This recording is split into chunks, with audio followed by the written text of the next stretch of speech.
Lepo pozdravljeni. Zaključili smo vrh koalicije, drugi v tem mandatu. Glavne teme so bile proračun 2020-2021, katerega zdaj smo v začetni fazi sprejemanja teh dveh proračunov. Potem smo govorili še o perečih akutnih temah in pa seveda najpomembnejša tema danes je bila zdravstvo.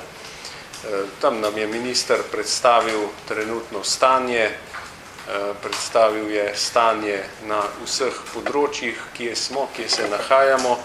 Seveda žal smo ugotovili, da pri čakalnih vrstah nimamo točnih podatkov, to je že znano in to se zdaj rešuje.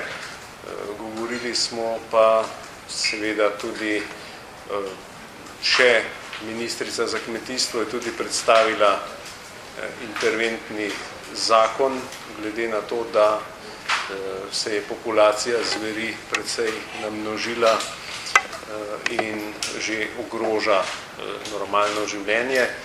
Tako da smo govorili o praktično vsem tistem, kar to vlado čaka.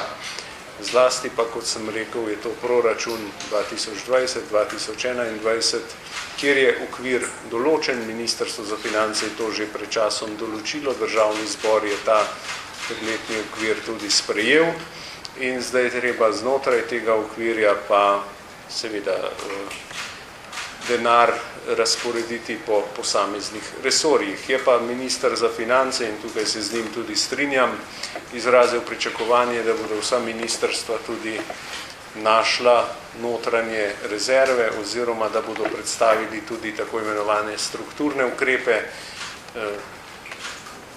recimo kot je to predstavilo Ministrstvo za delo, družino, socialne zadeve in enake možnosti. Toliko na kratko, seveda, če bo pa kakšno vprašanje, bomo pa še odgovorili. Hvala.